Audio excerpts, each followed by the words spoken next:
A una nueva sesión que la verdad es que llevaba con ganas de hacerla porque creo que el verano es una temporada del año donde se presta mucho, ¿no? A atender pacientes quemados.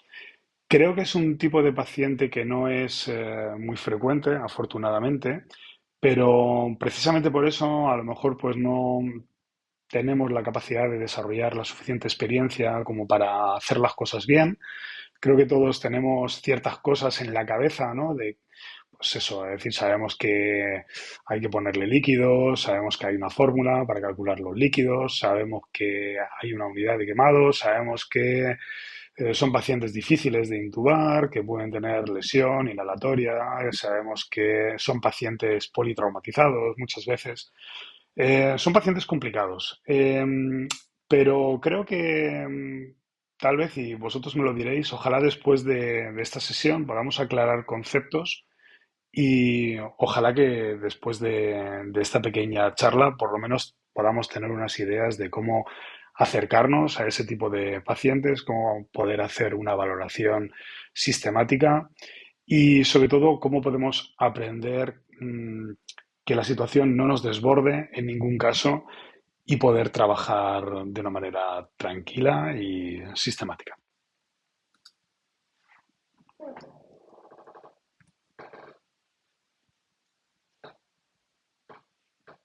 Entonces, pues, ¿qué es una quemadura? Pues una quemadura es un daño sobre la piel. Tenemos que saber que la piel es un órgano que nos protege del exterior, es nuestra primera barrera inmunológica, tiene varias capas, ¿no? Epidermis, dermis, tejido celular subcutáneo, luego están los músculos, luego más profundamente los músculos. Y cualquier lesión, ¿no? que afecte a alguna o a varias de esas capas, ¿vale? Pues es lo que supone una quemadura. Una quemadura puede estar producida pues por calor, puede estar producida por electricidad o puede estar producida por productos químicos. Dentro de lo que es la fisiopatología de las quemaduras, pues yo creo que destacar que los efectos fisiológicos que ejerce la piel es sobre todo un efecto de barrera, ¿no? Y desde luego yo creo que también juega un papel muy importante a la hora de lo que es la regulación de nuestra temperatura corporal, ¿no?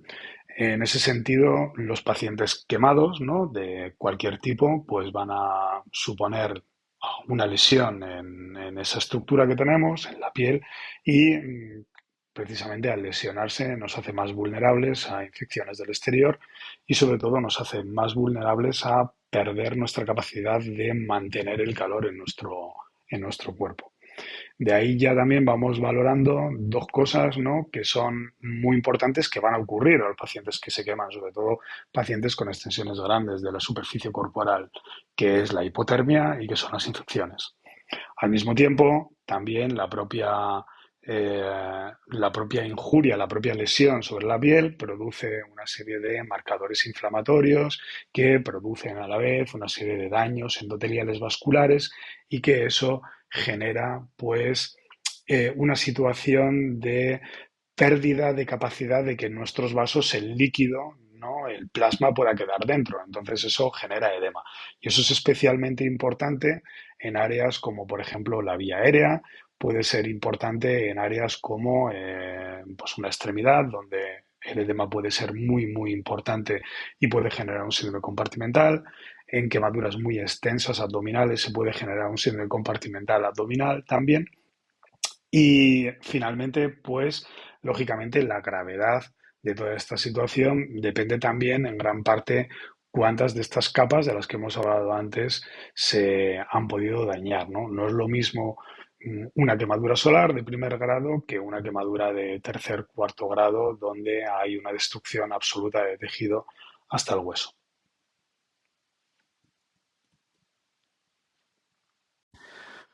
Vale, entonces, fijaos chicos, ¿cómo nos acercamos a un paciente quemado grave?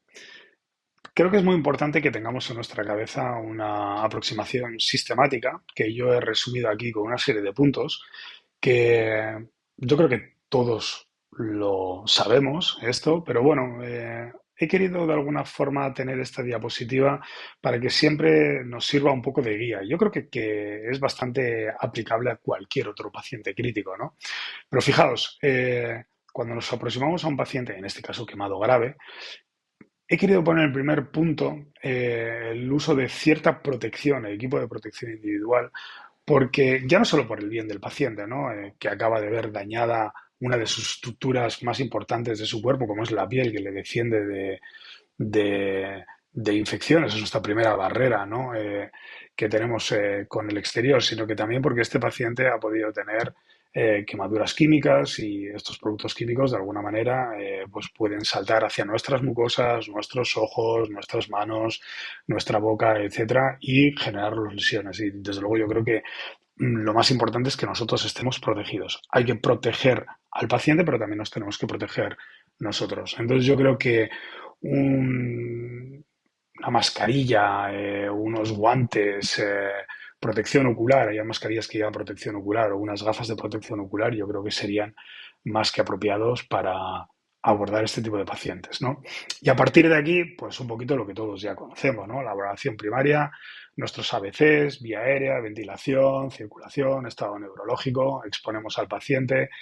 Vamos a valorar también, ¿no? Si este paciente pueda tener otras lesiones. Muchas veces no solo es un paciente quemado, ¿no?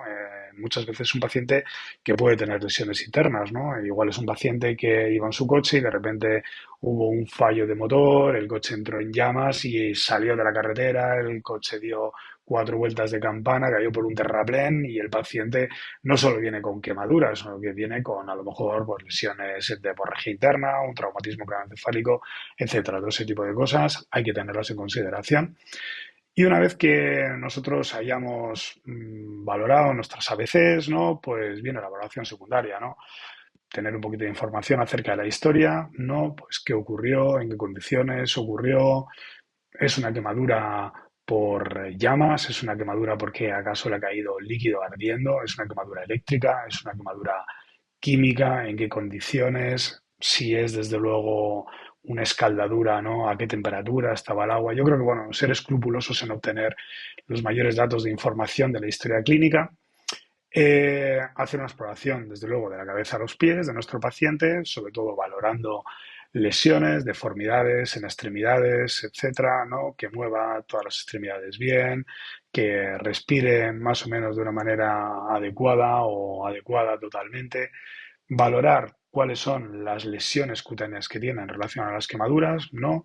Ya luego veremos cómo podemos calcular la superficie corporal total quemada, hacer una aproximación inicial a los fluidos, aportar cierta pseudoanalgesia. Son pacientes, desde luego, que vienen pues, muy ansiosos, con mucho dolor. Eso también tenemos que dar respuesta a ese problema. Por supuesto, pedir pruebas complementarias, ¿no? Hemogramas, gasometrías, paneles bioquímicos, tóxicos, test de gestación en mujeres en edad fértil, electrocardiogramas. Muy importante cruce de sangre, por lo que he comentado antes. A lo mejor son pacientes que tienen lesiones internas también. No necesariamente asumir que un paciente gran quemado solo tiene quemaduras, sino que puede tener más cosas. Y sí, existe población especial también, como son las embarazadas, como son los niños, pacientes que tienen quemaduras en el contexto de una explosión. De repente, pues, ha explotado una bombona de butano y la onda explosiva ha podido generar lesiones internas a nuestro paciente. Vamos a valorar también cómo acercarnos inicialmente a lo que es la quemadura en sí, cómo cubrir esas zonas, cómo tratarlo. Y luego, pues la última pregunta es si finalmente es un paciente que me tengo que quedar en mi hospital o si es un paciente que tengo que trasladar a otro sitio. Entonces, bueno, pues ese tipo de cosas son de alguna manera nuestro hilo conductor por donde va a pivotar toda esta sesión. Es importante también a veces tener en cuenta que a lo mejor tenemos que hacer cierto triaje, ¿no? Porque a lo mejor viene más de una víctima a la vez. Ocurre muchas veces que en una situación de un incendio, pues como ocurrió en la Sierra de la Culebra, ¿no? Hace un par de años, o como puede ser un edificio en llamas, o como puede ser un autobús que de repente, pues tienen un accidente, estalla el motor, arde un montón de gente dentro. Entonces, a lo mejor nos vienen varios pacientes y hay que establecer un sistema de triaje. Bueno, yo creo que no es el objeto aquí establecer un triaje, pero bueno, yo creo que por sentido común no es lo mismo un paciente que viene inconsciente, con la cara, el cuello quemado, esputo carbonáceo, que uno que viene con una quemadura en un codo, una quemadura en la espalda, ¿no? De alguna manera, tener en cuenta que si nos vemos en esa situación, establecer un sistema de triajes, ¿no? Valorar las prioridades, ¿no? Y a partir de ahí, pues utilizar los recursos en base a las necesidades que tenga la urgencia en ese momento. Vale, entonces, antes de que empiece el rock and roll, ¿vale? Vamos a intentar mantener la calma. Quiero que os imaginéis en este momento el 112 trayendo a un paciente a la sala de paradas. Estamos ahí, nos habían dado el preaviso, ¿vale? De repente pasan un montón de cosas por nuestra cabeza porque se nos viene a la cabeza que había una fórmula para calcular los líquidos, se nos viene a la cabeza que a algunos pacientes había que intubarlos, se nos viene a la cabeza que tienen mucho dolor y cómo les cedo analgesio yo a este tipo de pacientes.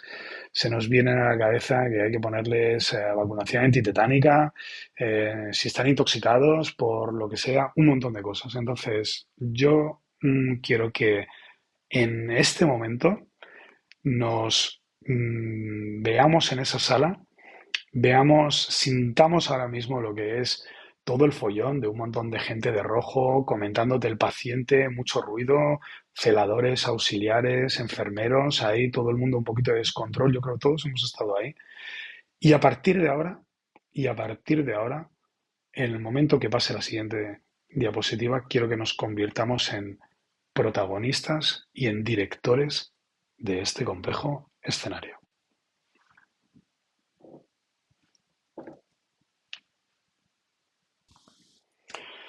Bien, pues si tenemos en la cabeza un paciente que nos llega a la sala de paradas absolutamente quemado, ¿no?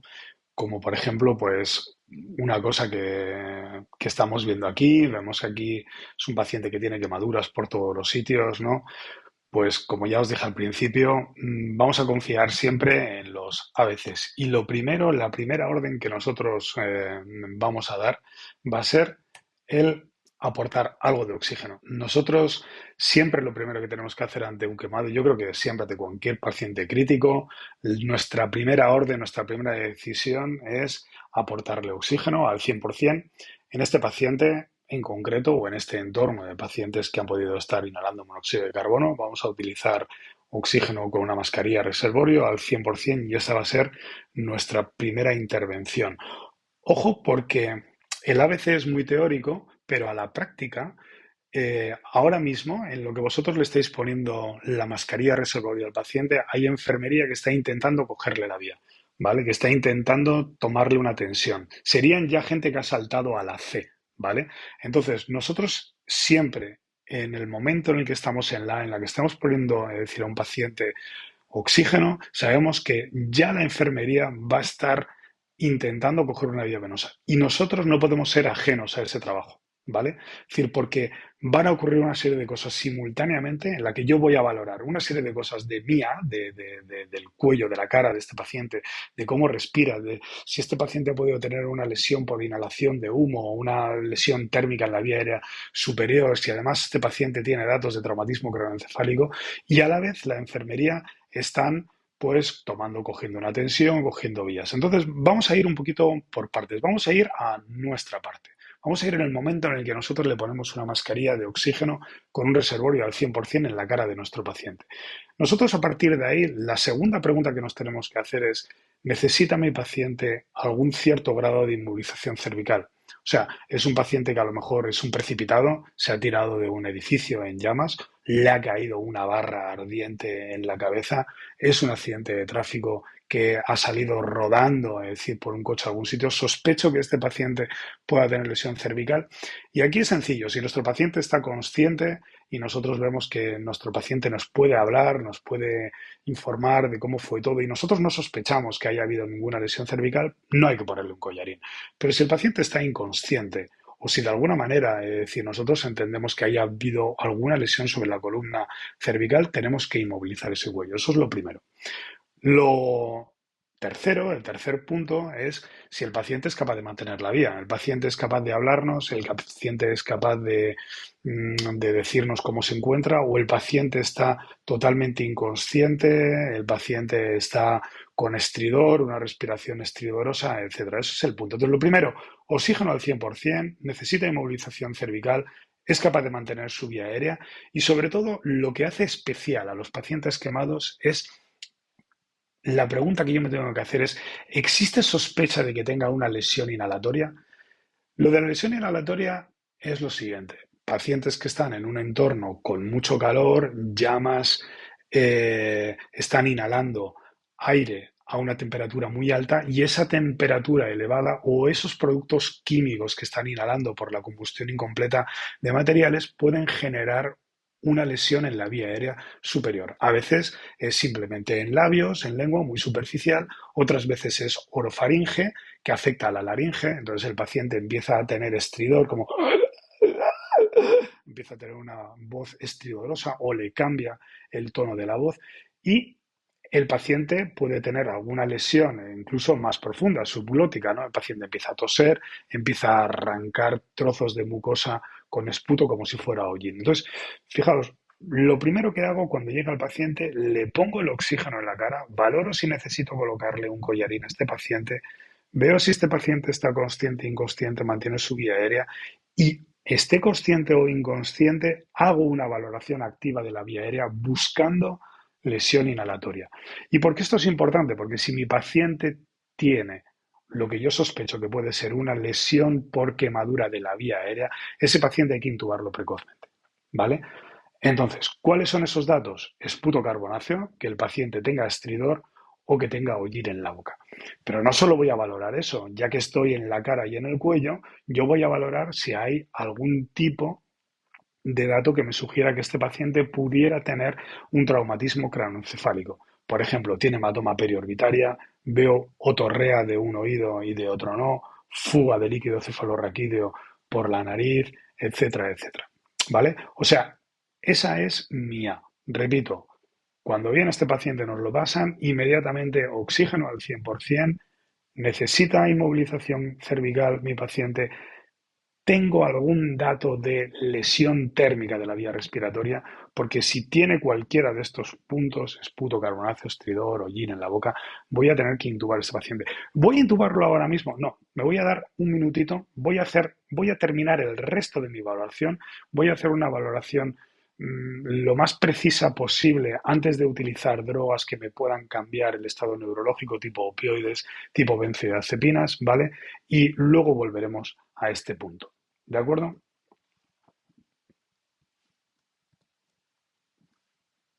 Y como os había dicho, pues a la vez que nosotros estamos colocándole a nuestro paciente la bolsa reservorio en la cara para oxigenarle, vemos que hay una enfermera que está accediendo a cada brazo para intentar cogerle una vía. Y en ese momento es importante que nosotros levantemos la vista y demos un par de órdenes precisas, que es, chavales, hay que cogerle una vía en cada brazo. Si es posible, como mínimo un 16, ¿vale? 18 como mínimo, vengan, 18, 16. Es importante que cojáis la vía en una zona del brazo donde no haya piel quemada, es decir, tiene que cogerse en piel sana si es posible. Y ahí hay que decirles, si es muy complicado coger una vía o no tenéis acceso a una vía venosa periférica, intentar con un 22 coger una vía en el dorso de la mano, si es que ahí hay piel libre, ponéis un torniquete o un compresor en el brazo, si ese brazo o en algún sitio donde haya piel sana que se pueda comprimir, Y una vez que hayáis cogido ese 22, ahí le metéis 20 mililitros de suero fisiológico, dejáis el compresor y a ver si a lo mejor esa cantidad de líquido os dibuja un sistema venoso periférico donde podáis tener acceso. Es un pequeño truco que está bien comentarlo en voz alta a la enfermería, que ellas sientan que nosotros estamos en todo momento también un poquito vigilando y apoyándoles en el trabajo que están haciendo. Si al final la vía periférica es imposible, una vía intraósea, y es importante que en ese mismo momento un auxiliar abra la camisa, abra la chaqueta que tenga el paciente, no para hacerle un electro de 12 derivaciones, sino para monitorizar al paciente. O sea, una enfermera en cada lado, están cogiendo una vía periférica, si es posible en piel sana, si es posible, una vía 18, 16, ¿vale? Si no, el truquito que tengo del 22 en el dorso de la mano, si no, una intraósea y otra enfermera que vaya monitorizando al paciente. ¿Qué quiero monitorizar? Pues quiero monitorizar la presión arterial, quiero monitorizar la frecuencia cardíaca, la saturación de oxígeno, la glucemia y la temperatura. ¿Por qué es importante la glucemia? Siempre es importante la glucemia. En este caso, no sabemos si el paciente es diabético o no, no tenemos mucha información, ¿no? Es decir, imagínate que es un paciente que está en una casa, una hipoglucemia y yo qué sé, ¿no? Pues estaba friendo un huevo y ha quemado la casa, ¿no? Entonces, bueno, ya que sé, pues siempre es importante el tema de la glucemia. Lo que yo espero en un paciente quemado es que la glucosa esté más bien tirando alta por la situación de estrés, el aumento de producción de cortisol, resistencia a la insulina que se produce en ese tipo de casos, ¿vale? Entonces, bueno, una vez que ya tenga acceso venoso periférico, lo que le vamos a decir es lo siguiente. Lo primero, me da igual, no hace falta que pensemos en el Parkland, en la fórmula de Broden, en si tengo que ponerle. La Sociedad Americana de Quemados es muy claro. Si el paciente tiene más de 14 años, vamos a pasar, el momento que tengamos acceso venoso, y es un paciente que tiene quemaduras extensas, no sé cómo de extensas, pero tengo una impresión de que es una quemadura extensa, sí, que va a necesitar fluidos, le vamos a poner 500 mililitros hora de Ringer lactato. Fijaos, no es una cantidad loca, ¿no? O sea, mmm, yo le digo a la enfermería, en el momento que tengáis un acceso venoso, le vamos a poner de Ringer lactato 500 mililitros a que le pase en una hora. Y yo ya de los líquidos, hasta que no pase la hora, me olvido, ¿vale? O sea, una de las preocupaciones que al menos yo siempre tenía es, hostia, ¿cómo era lo de la fórmula de Parkland? ¿Cuánto era? ¿Cómo había que dividir? No sé qué tal.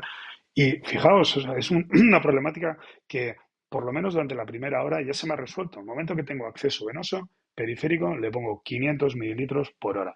Si es un niño de 6 a 13 años, 250, y si es menos de 5 años, 125 mililitros por hora de Ringer lactato. Por supuesto, y es obvio, en el momento que tengamos una vía periférica, lo que vamos es aprovechar para obtener una serie de pruebas complementarias, hemograma, bioquímica, gasometría, cruce de sangre, bla, bla, bla, bla, bla, lo que siempre hacemos en estos casos.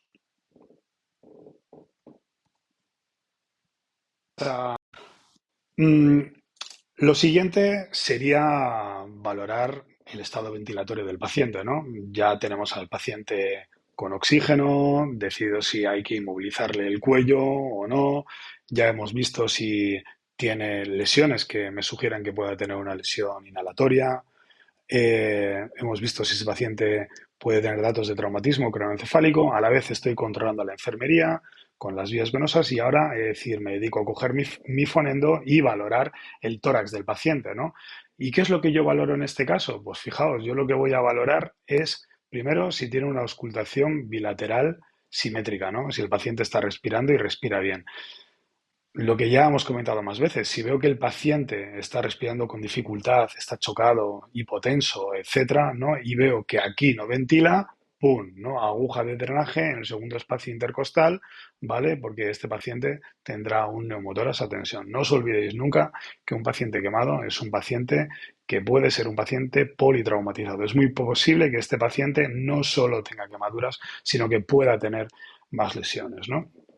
Entonces, voy a resolver ese problema. Si lo encuentro, ya veo, ¿no? En un principio cómo es su respiración, si respira más o menos, si expande el tórax, no expande el tórax, si veo alguna herida, por ejemplo, que sangra, pues ha dado un golpe y resulta que tiene un traumatismo penetrante en el tórax, pues ya sabéis, si hay una herida penetrante en el tórax, pues escoger una gasa biselada, ¿no? Cubrirla por tres bordes, menos uno no, y taparlo. Ya habrá tiempo luego de colocar un tubo de drenaje torácico.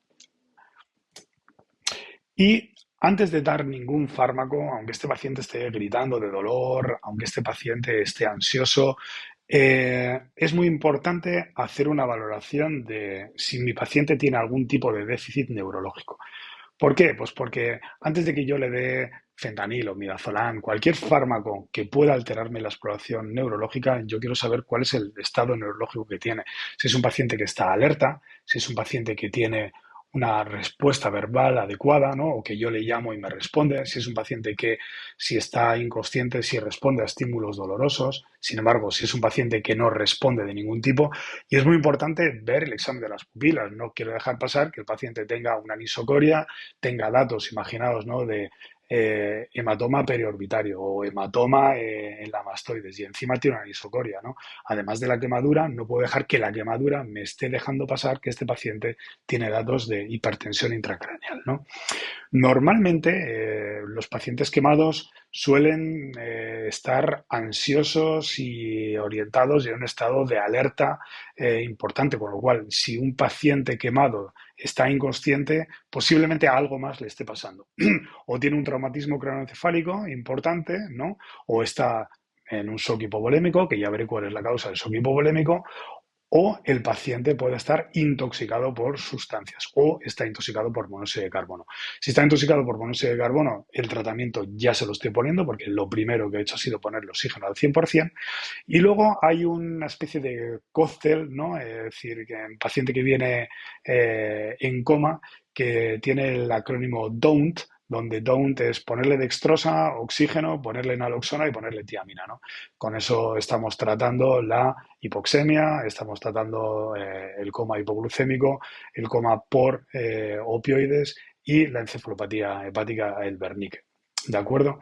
Entonces, fijaos, hasta aquí, ¿no? En el paciente, quiero ser muy pesado, repetirlo, porque yo creo que esa es la manera de aclararlo, ¿no? Hemos valorado la A, hemos puesto oxígeno, inmovilización cervical o no, esputo carbonáceo, lesión de vía inhalatoria o no, tiene algún dato de traumatismo craneoencefálico. B, nuestra enfermería con las vías, estamos monitorizando al paciente, ya tenemos datos de su saturación, de presión arterial, al loro con la presión arterial baja, un paciente hipotenso quemado, normalmente es un paciente que tiene algo más, tenemos que estar con alto nivel de sospecha de paciente puede estar chocado porque tiene taponamiento cardíaco, tiene un neumotoras a tensión, tiene algún sangrado interno. La taquicardia, es verdad que los pacientes suelen estar taquicárdicos, pero si el paciente está muy taquicárdico, por encima de 140, nos dice el manual de la Sociedad Americana de Quemados que al loro que este paciente puede tener un índice de shock elevado y a lo mejor hay alguna lesión interna, ¿no? El paciente está con dolor, está tal, pero yo no voy a dar nada hasta que no haga primero un análisis neurológico, veo si está alerta, si responde verbalmente, etcétera, lo que hemos comentado, y valoro a ver si este paciente pues puede estar intoxicado por sustancias, ¿no? A lo mejor es buen momento para valorar el estado de glucemia, los signos los estoy dando, pero si hay sospechas de que a lo mejor es un paciente que ha estado en una comuna hippie drogándose y poniéndose o tiene signos de menopunción, a lo mejor una quemadura está en ese sentido y está inconsciente porque además tiene una sobredosis de opioides, lo puedo estar tratando. Si es un paciente que me sugiere la historia o alguien que es un alcohólico, a lo mejor le puedo poner tiamina.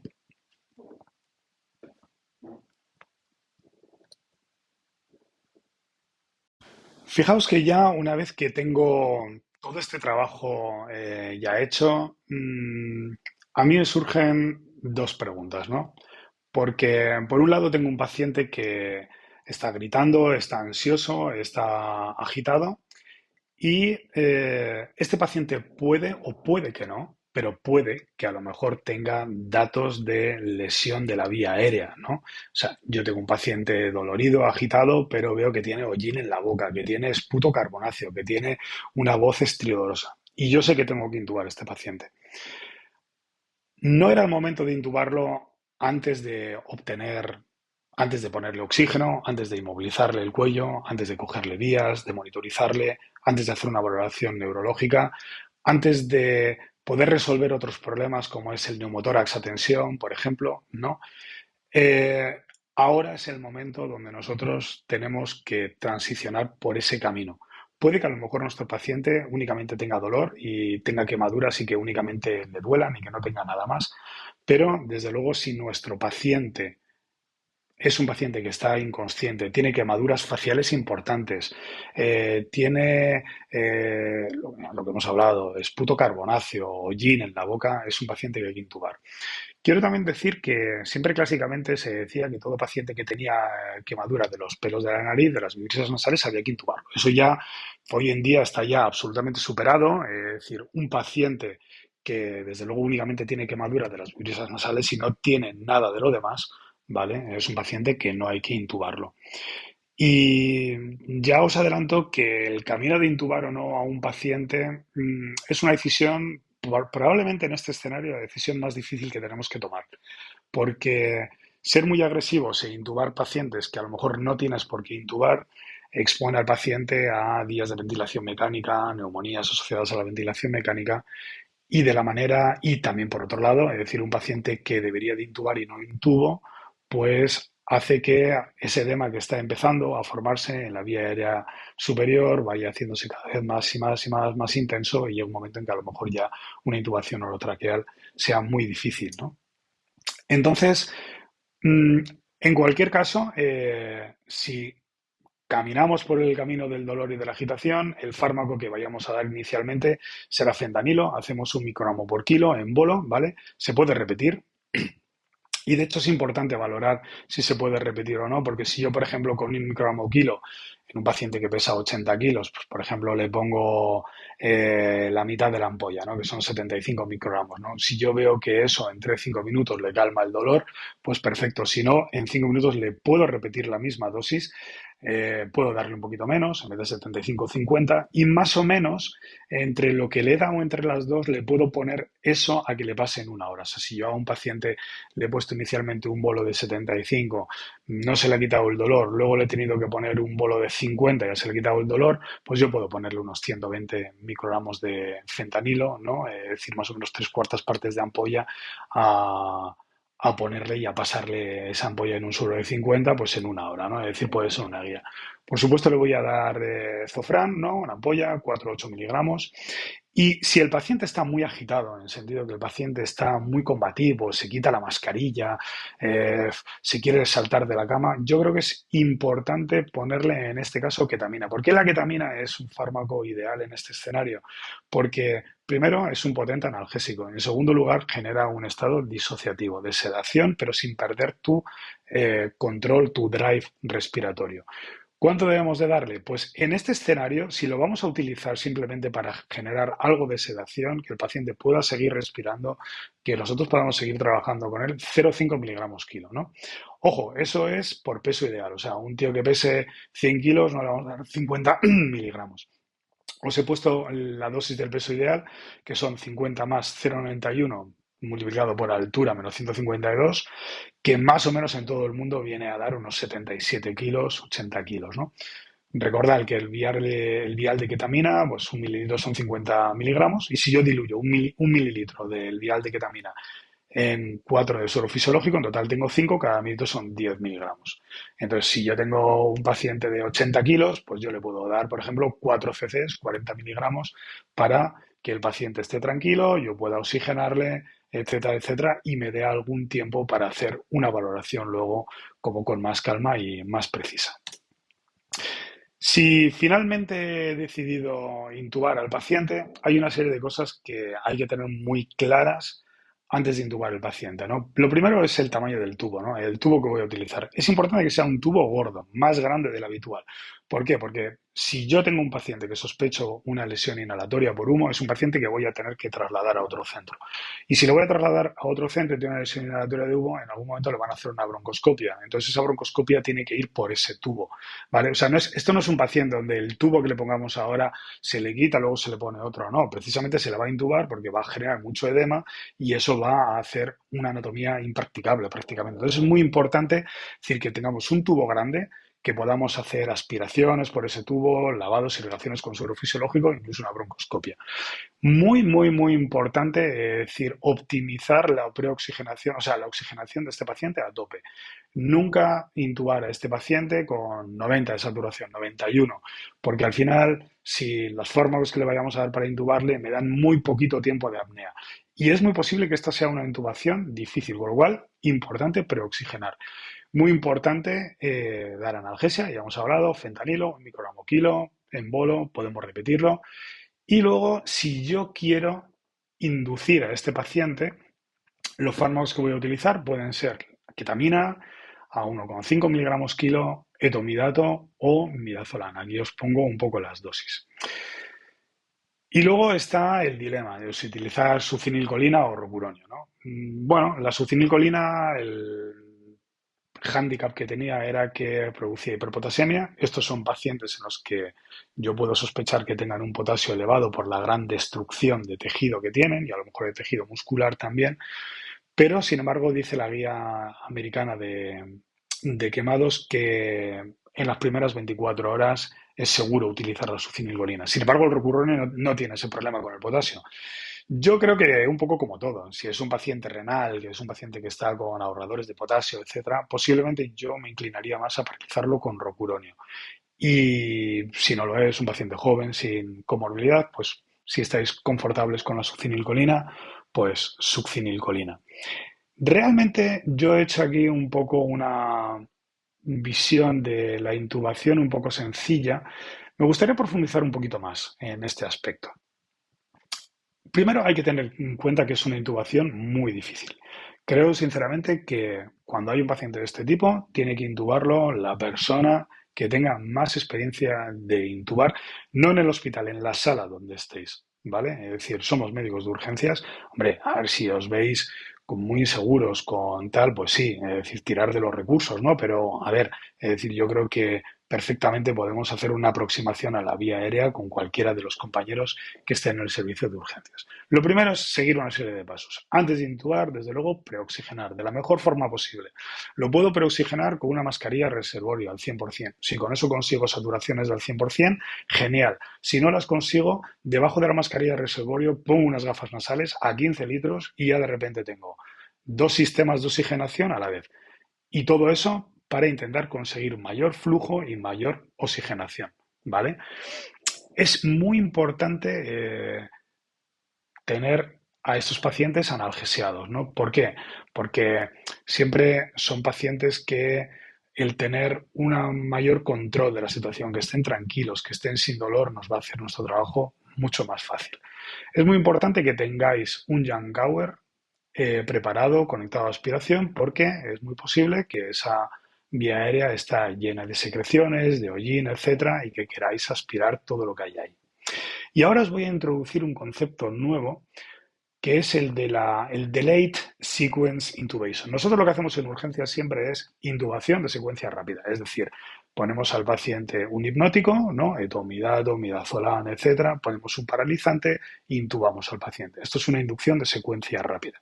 Pero desde hace años está en boga que en situaciones difíciles, como es por ejemplo en pacientes con un edema porque tiene una anafilaxia o un traumatismo cervical o una vía aérea difícil, ellos dicen que si yo hago una intubación de alguna forma prolongada, en el que no paralice al paciente inmediatamente, sino que intento dormirle, sedarle profundamente, pero no paralizarlo, para poder echar un vistazo a ver cómo está la vía aérea.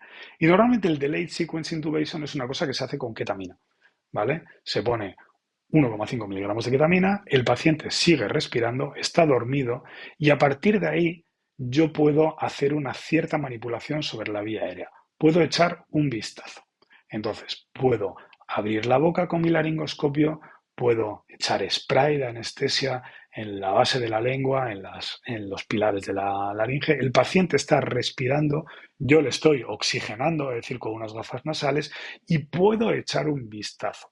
Si yo tengo un sistema tipo un AirTrack o algún sistema de videolaringoscopía, pues mucho mejor porque me puedo orientar mejor en la anatomía, pero si no estoy confortable manejando un videolaringoscopio o un laringoscopio que tenga un sistema de imagen, puedo utilizar una laringoscopia directa.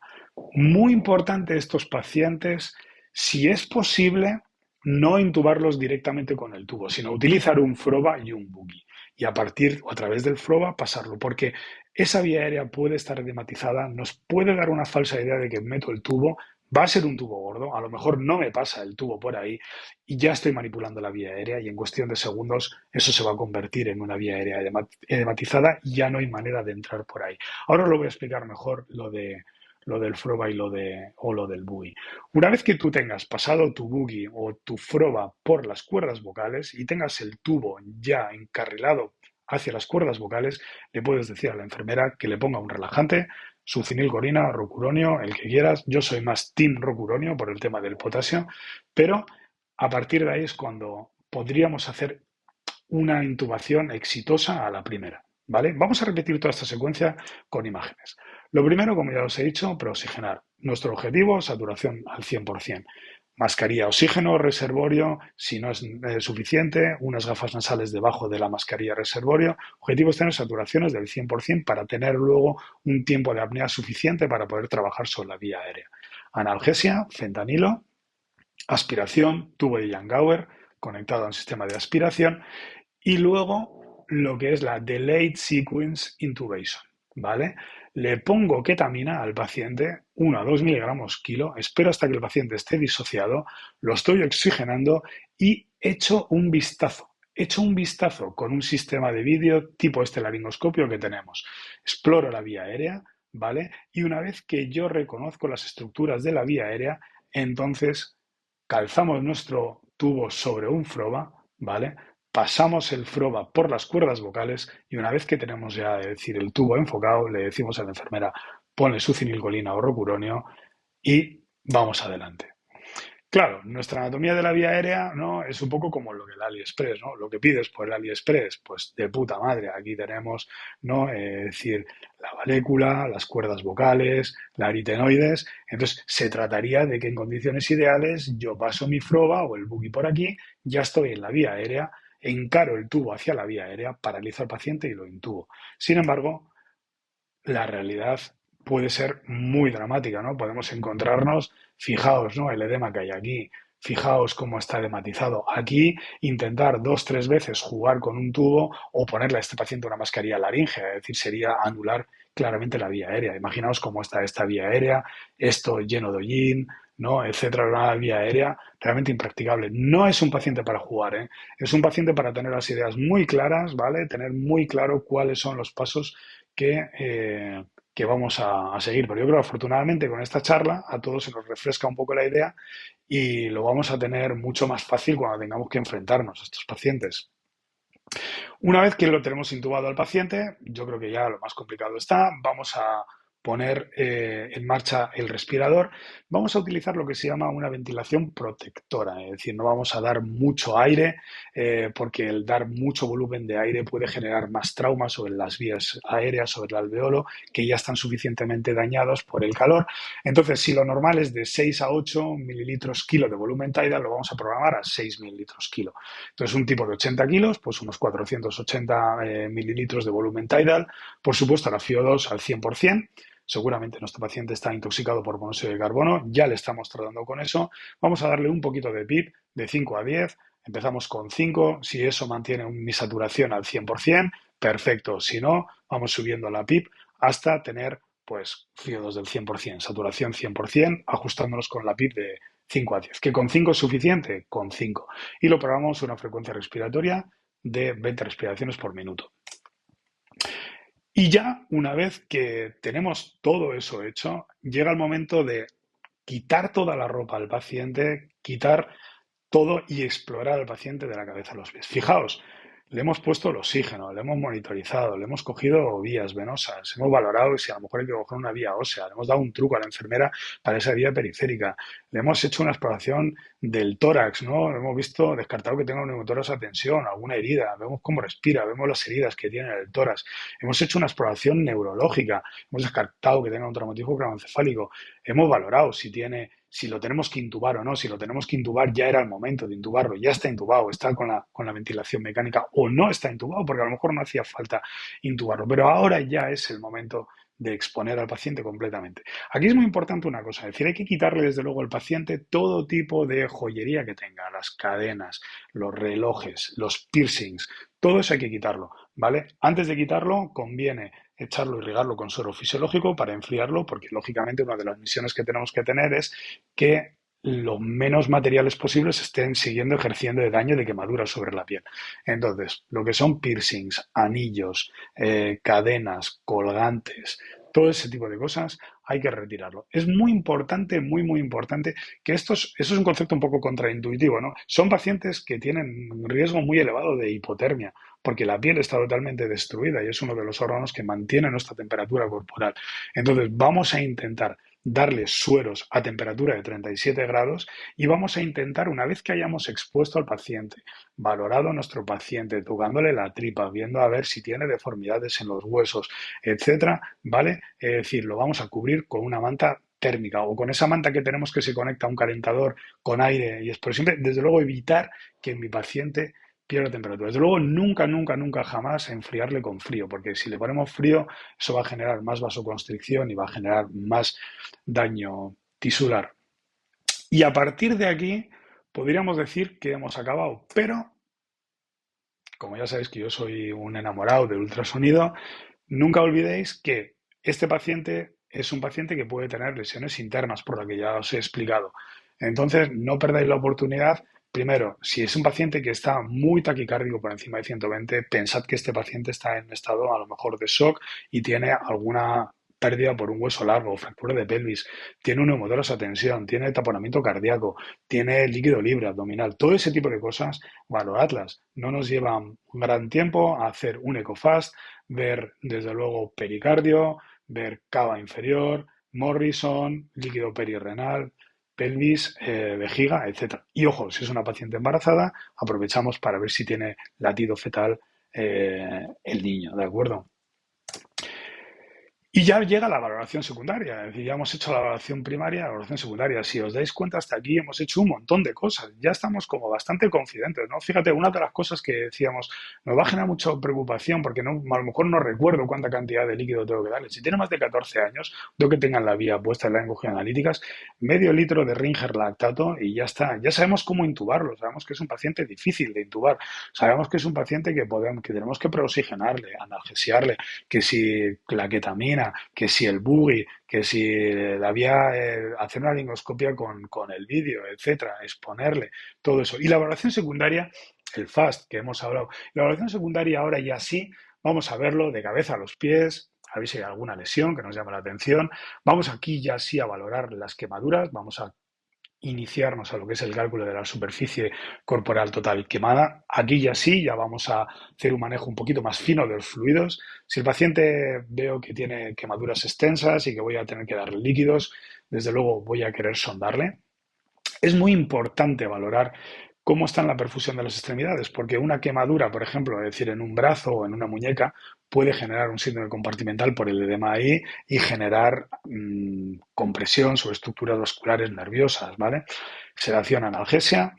Muy importante, aquí es el momento de pensarlo, hacer una profilaxis antitetánica. La única medicación que yo a este paciente le voy a dar intramuscular, que normalmente si este paciente tenemos historia de que ha tenido su vacuna antitetánica ha sido menos de 5 años, no hay que ponérsela, pero si ha sido más de 5 años cuando fue la última vez que se sometió a profilaxis, hay que poner una vacuna antitetánica. Importante no olvidarnos de la úlcera gástrica por estrés. Sí, hombre, a nadie se le niega un omeprazol intravenoso. Y valorar un poco intoxicaciones por CO y cianuro, que es la parte que quiero hablar de cuándo hay que ponerle o no el cianokit que todos conocemos. Es el momento de hablar de las quemaduras, ¿no? Nosotros sabemos que una quemadura, aunque nosotros vemos aquí que un paciente está quemado, ¿no? Y esto es una quemadura, no todas las quemaduras a lo mejor tienen el mismo grado, ¿no? A lo mejor aquí, pues una parte de esta quemadura es de primer grado, esta es de segundo grado profunda, esta es de tercer grado. Es importante tener eso en cuenta, porque a la hora de calcular nuestra superficie corporal total quemada, lo único que van a valorarse son quemaduras de segundo grado en adelante. Las de primer grado no cuentan, ¿vale? Entonces, sabemos que las podemos distinguir, las quemaduras por profundidad o por extensión. Profundidad solo afectan a la epidermis, segundo grado afectan a la epidermis y parte de la dermis. Son ya lesiones que tienen vesículas, ¿vale? Es decir, o incluso directamente no tienen vesículas y se ve que toda la epidermis está arrasada y tiene un aspecto blanquecino. Luego veréis algunas fotos y las de tercer grado veis ya quemaduras más profundas, no duelen, está acortonada la piel, etcétera, ¿no? Y veremos un poquito la extensión de las quemaduras. Veremos cómo los manejamos con esto. Quemaduras de primer grado, la quemadura solar, no hay que hacer gran cosa, no requiere ni cálculo de superficie corporal total, ni hay que ponerle antibióticos, ni hay que ponerle fentanilo, ni hay que intubarle, ni hay que hacer nada. Cremita, analgesia con antiinflamatorios, evitar la exposición al sol y para casa. Quemaduras de segundo grado ya es más complejo. Fijaos, ¿no? Esto es un paciente que seguramente aquí ha tenido vesículas y debajo de las vesículas, de las ampollas, ¿no? Queda esta piel. O sea, la epidermis está comida, ¿vale? Es decir, aquí está ya la dermis. Entonces ya es una quemadura de segundo grado. Esto sí me cuenta ya para calcular la extensión. Y luego las quemaduras de tercer grado son negras acartonadas que requieren un abordaje quirúrgico. No se nos va a dar nunca el caso, pero bueno, sobre todo tener en cuenta quemaduras circunferenciales en el tórax, donde ya los cirujanos harán escarotomías. Eso es una cosa totalmente impensable para nosotros. O quemaduras circunferenciales en las muñecas, en las rodillas, en los codos, ¿no? De tercer grado, que puedan producir compromiso vascular, ¿no? Bien, aquí es un poco una diapositiva un poco más para orientarnos. Este es el típico tío que se ha pasado en el sol. Esto ya es una quemadura de segundo grado, ¿vale? Esto ya es una quemadura de segundo grado profunda y ya esto ya es una quemadura de tercer grado. Los cuidados de la piel quemada, pues a ver, inicialmente lo que nosotros vamos a hacer es primero calcular la extensión, ¿vale? Y luego tratarlas.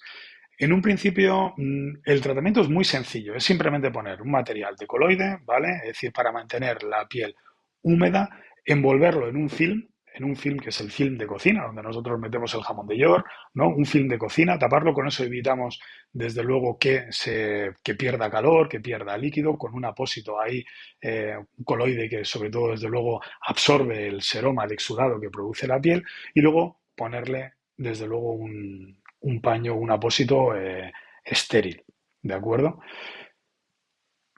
¿Cómo calculamos la superficie corporal quemada? Pues la regla de los nueve, ¿no? Aquí tenéis un esquema, lo podéis fusilar en cualquier sitio. Pues a ver, 4% a la cabeza, 9% la parte anterior del tronco, el abdomen, 9% toda la extremidad inferior, de un lado, 4%, etcétera. En los bebés o en los niños es distinto y ante duda siempre la palma del paciente, supone un 1% de superficie corporal. Desde luego, las zonas más delicadas son quemadura en genitales, quemadura desde luego cara, cuello, quemadura circunferenciales del tronco, de grandes articulaciones, codos, muñecas, rodillas, ¿vale? Etcétera. Y más o menos con eso, y desde luego tener en cuenta que no, aunque haya una quemadura aquí en todo esto, a lo mejor, que sería un 9%, a lo mejor no todo, es decir, es segundo grado, sino que a lo mejor hay gran parte que quemadura del primer grado y nosotros, pues con el tamaño de la palma del paciente más o menos, ¿vale? Es decir, podemos ir averiguando cuál es la cantidad de superficie corporal quemada que tiene nuestro paciente. A partir de ahí, una vez que nosotros sabemos cuánta piel tiene quemada, ahí es ya donde entra una matemática muy sencilla del manejo de fluidos. Acordaos que le habíamos estado pasando 500 mililitros de Ringer. Siguen pasándole los 500 mililitros, porque no llevamos una hora hablando ni viendo al paciente, ¿vale? Siguen pasándoles, tranquilo. Puedo valorar y puedo hacer los cálculos. Aquí lo tenéis, aquí es el esquema. En un paciente que tiene una herida una quemadura por escaldadura o por una llama, en niños mayores o personas mayores de 14 años, lo que vamos a hacer es 2 mililitros de Ringer lactato por kilo y por superficie corporal quemada. Esto es una aproximación, la aproximación de Browder, porque el Parkland, que era 4 mililitros por kilo, sobreestimaba los fluidos. Y al final vieron en las unidades de quemados de que los pacientes que seguían la fórmula de Parkland se les estaba sobrecargando mucho de líquidos y eso generaba más edema, vía aérea peor, es decir, más síndrome compartimental, más edema pulmonar, etcétera. Entonces vieron que se ajustaba realmente mucho más como una valoración inicial pues la fórmula de Brodler. Vamos a imaginarnos un paciente de 80 kilos con una quemadura corporal del 40%. Entonces serían, ¿no? 2 mililitros por 80 kilos y por 40, ¿no? Que serían 6.400 mililitros a 6,4 litros de Ringer lactato. De eso, la mitad hay que pasarla en 8 horas. La mitad son 3,2 litros en 8 horas. Que sería decirle a la enfermera, cuando terminen de pasarle los 500 mililitros iniciales, le pasamos a un ritmo de 400 mililitros por hora. Y así vamos a estar 8 horas. Y luego ya en la unidad de quemados, cuando estén, pasarán los otros 3,2 litros que quedan en 16 horas, que serían 200 mililitros por hora. Claro, eso hay que ir ajustándolo horariamente. ¿Y con qué nos vamos a ayudar? Con la diuresis. Nosotros sabemos que un adulto tiene que tener una diuresis como mínimo 0,5 mililitros kilo hora. Es decir, que un paciente de 80 kilos tiene que orinar 40 mililitros la hora. Entonces yo le hago una diuresis horaria. Si veo que a la hora mi paciente ha orinado más de 40 mililitros por hora, lo que hago es que reduzco de esta perfusión en un tercio. Y si veo que ha orinado menos, subo esta perfusión en un tercio de Ringer lactato. Y así horariamente voy ajustando finamente la cantidad de líquidos que le tengo que pasar a mi paciente. ¿Vale? Sí, aquí está, fusiladlo. Es sencillo, apuntadlo y ya veréis que así no va a haber ninguna duda. Sobre todo, quedaos tranquilos que lo que primero tenemos que darle al líquido en el momento que tenga la vía, 500 mililitros en una hora. Y luego, 2 mililitros Ringer por kilo y por superficie corporal quemada. Si es un niño, un poquito más, ¿vale? Y luego en las quemaduras eléctricas les dan 4 mililitros por hora, pero porque ven que puede haber mucha destrucción muscular, hay mucha mioglobinuria y entonces pues eso puede producir mucha lesión renal y por eso le dan más cantidad de líquidos. Llegamos ya a un punto en que tenemos que dar paciente intubado o no intubado, líquidos, sabemos cómo, sedación analgesia, ¿no? ¿Qué hacemos? Pues bolitos de fentanilo y luego pues la dosis eficaz, si tengo que repetir en 5 minutos, lo que hemos comentado antes, se le puede pasar esa dosis como en una hora, ¿no? Eso puede ser una guía. Si el paciente está intubado, pues más o menos yo le puedo poner 2 ampollas en 50 de suero fisiológico a pasar entre 5 y 20 mililitros hora, ¿vale? Y si está intubado, le pongo una perfusión de propofol, vial al 1% a pasar entre 7 y 56 mililitros hora. Vamos un poco titulando en función de las necesidades del paciente. Por supuesto, lo que habíamos comentado, no olvidarnos de la profilaxis antitetánica. La única ruta intramuscular que vamos a utilizar será dar la profilaxis antitetánica y eso siempre y cuando hayan pasado más de 5 años de su última vacunación y nuestro viejo amigo omeprazol también, nunca a nadie se le niega un omeprazol. Y finalmente, pues vamos a hablar de lo que es la intoxicación por monóxido de carbono y cianuro. Intoxicación por monóxido de carbono es como evidente, ¿no? Resulta evidente que una persona que haya estado en un incendio o en un sitio cerrado va a tener cierto grado de intoxicación por monóxido de carbono. ¿Cuál es el problema que tiene el monóxido de carbono? Que el monóxido de carbono tiene 200 veces más afinidad por la hemoglobina que el oxígeno. Desplaza el oxígeno. Claro, si yo hago una gasometría, desde luego la presión arterial de oxígeno va a ser buena, porque yo oxígeno tengo, lo que pasa es que el oxígeno no se une a la hemoglobina. Si yo le pongo un pulsosímetro, la saturación de mi paciente tendrá el 100%, pero claro, es decir, es un error, porque al final es lo que no me mide es la cantidad de oxígeno que hay en la hemoglobina, que es la que la transporta a los tejidos.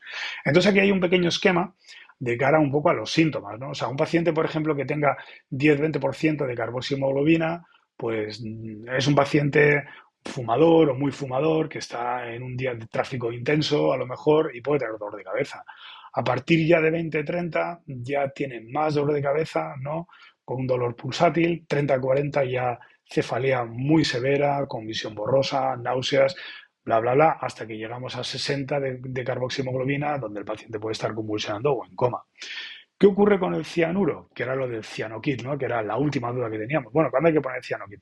Nosotros, el cianuro lo que es un producto de combustión incompleto de materiales textiles, de muebles, ¿no? Entonces, si tú tienes un incendio en una vivienda o en un sitio donde hay plásticos, o una fábrica de pelotas de ping-pong, ¿no? Y se queman todas las pelotas, tú vas a inhalar ácido cianhídrico. El ácido cianhídrico bloquea el ciclo de Krebs.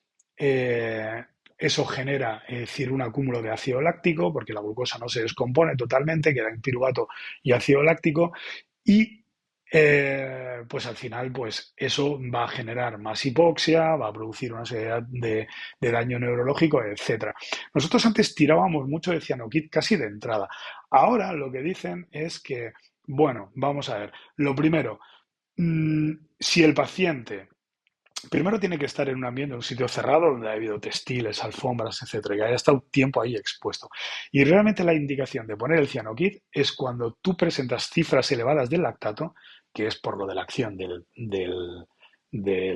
cianuro sobre el ciclo de Krebs, y la descomposición incompleta del glucosa, cuando tú además de ponerle líquidos ya después de un rato, es decir, el paciente sigue con lactatos por encima de 8, es cuando le das el cianokit, que son 5 miligramos en 15 minutos. Yo creo que si nuestro paciente hay que derivarlo a una unidad de quemados, es una conversación que podemos tener con ellos. Oye, ¿se lo pongo? ¿No se lo pongo? Desde luego, no hay que ponerlo de entrada, sino únicamente con cifras de lactato elevadas a pesar de una resucitación adecuada, ¿no? Ya estamos terminando, ¿no? Al final, ¿cuáles son los criterios de derivación? ¿Qué pacientes los tengo que mandar? Bueno, pues aquellos pacientes que tienen quemaduras parciales no de más de un 10% de superficie corporal total. Quemaduras que envuelven o afectan a la cara, manos, pies, genitales. Quemaduras de tercer grado en cualquier grupo de edad. Quemaduras eléctricas, químicas. Desde luego, todo paciente con lesión por inhalación. Y dicen aquí pacientes con quemaduras y con comorbilidades. No sé yo si en Valladolid me aceptan a un paciente de 92 años, EPOC, diabético, cardiópata, demenciado, no lo sé. Yo personalmente me acuerdo que una vez les llamé por un paciente así en invierno que se cayó sobre una estufa y vino como una quemadura a lo bonzo. Y la verdad es que me dijeron, mándalo si quieres, pero se va a morir y no le vamos a hacer nada. Con lo cual acabó ingresando en el provincial y ya está. Entonces, bueno, sumamos los americanos, nuestra medicina privada. Y bueno, también un poco hablan de que todos los pacientes que tienen traumatismos asociados, ¿no? Tienen alguna lesión mayor, ¿no? Pues también deben ir a la unidad de quemados, ¿no? Pacientes quemados, desde luego, ¿no? Que vayan a hospitales donde a lo mejor necesiten personal cualificado. En fin, yo desde luego creo personalmente que lo suyo es que cuando tú tengas un paciente que es que tiene una quemadura importante, que tiene lesión inhalatoria, que tal, hables con ellos, ante cualquier duda, hables con ellos y yo creo que ellos nos van a ir guiando acerca de qué pacientes mandar y no mandar y en qué condiciones. El traslado no se debería de trasladar ningún paciente que esté inestable, desde luego. No se debería mandar un paciente en una ambulancia que, teniendo criterio de intubar, no vaya intubado, desde luego. Es un paciente que hay que mandar con una cobertura de piel, con sus hidrocoloides, con envueltos en un film, con gasas estériles y desde luego tiene que ir en un transporte seguro con médico o enfermera que vayan controlando desde luego como mínimo sedación, analgesia, si está intubado, los líquidos, etcétera, etcétera, ¿no? Y llegamos ya al final, ¿no? Del caso. Fijaos, cuando empezamos la sesión había muchas dudas, ¿no? De, uy, ¿cómo hacemos? Yo creo que ya tenemos un montón de información. Yo creo que si yo ahora os digo que entra un paciente de 45 años que ha sufrido quemaduras del 40% de su superficie corporal de tercer grado en un accidente doméstico con fuego, yo creo que todos vosotros ya a estas alturas sabéis cómo aproximaros a él. Si cerráis los ojos, os imagináis poniéndole el oxígeno al 100%, vigilando y ordenando a vuestro equipo de enfermería que le están cogiendo unas vías, sabéis qué es lo que le tenéis que decir, sabéis valorar si necesita un collarín, sabéis valorar si voy a tener que intubarlo o no, sabéis valorar si tiene un hemotor a esa tensión o no, la B, la C, la D, la exposición, si hay que intubarlo, sabéis cómo hay que intubarlo. Sabéis los líquidos que hay que ponerle, las pruebas que le vamos a pedir, etcétera. Ya tenemos un montón de información. No nos olvidemos nunca de la vacuna antitetánica ni, desde luego, del omeprazol. Con lo cual, Las conclusiones son un poquito las que os he ido diciendo y Dracaris, chavales, una sesión un poquito larga, pero que la hayáis disfrutado. Yo desde luego he disfrutado muchísimo, muchísimo haciéndola y nos vamos viendo. Chao, chao, chao, chao.